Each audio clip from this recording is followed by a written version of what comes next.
अब देखिए जरा इस पूरे ऑपरेशन को सिलसिलेवार तरीके से मैं आपको बताता हूं कैसे ये अंजाम दिया गया।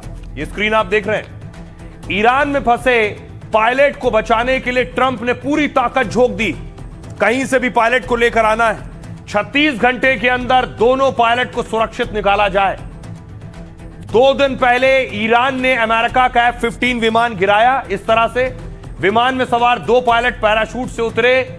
एक तो कुछ घंटे में बचा लिया गया, पर दूसरा उतरते समय घायल हो गया और ज्यादा चल नहीं सकता था, इस स्थिति में था। लेकिन ईरानी सेना से बचने के लिए वो पहाड़ी इलाके में छिपता रहा वो पायलट। ईरान ने पायलट को खोजने पर 55 लाख रुपए का इनाम घोषित किया, जहां मिले पकड़ कर लाओ। फिर घायल पायलट के पास एक पिस्तौल थी, यानी उसका बचना बहुत मुश्किल था। लेकिन जैसे ही विमान गिर रहा था, अमेरिका को उस पायलट ने सिग्नल दिया और कंट्रोल रूम में वो सिग्नल पहुंचा।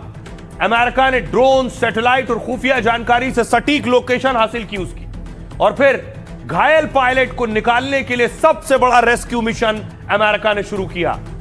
अपने दर्जनों फाइटर उतार दिए, सैकड़ों स्पेशल कमांडो और दर्जनों लड़ाकू विमान अंधेरे में ईरान में दाखिल हुए।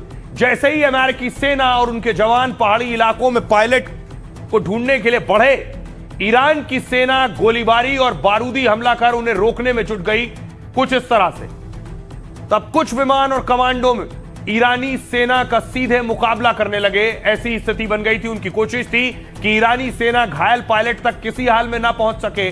बाकी हेलीकॉप्टर, जेट और कमांडो घायल पायलट को निकालने में लग गए। अमेरिकी जवानों की कवर फायर के बीच पायलट का रेस्क्यू पूरा किया गया। रिपोर्ट है कि घायल पायलट को इलाज के लिए ईरान से कुवैत ले जाया गया है। कुवैत में उसका इलाज चल रहा है। और अमेरिका के लिए एक बहुत कामयाब ऑपरेशन था, वरना अमेरिका और ट्रंप के लिए बहुत फजीहत होती कि उनका एक पायलट ईरान के कब्जे में। इस पर नेतन्याहू शुक्रिया अदा कर रहे हैं और हौसला अफजाई कर रहे हैं। सुनिए क्या कह रहे हैं।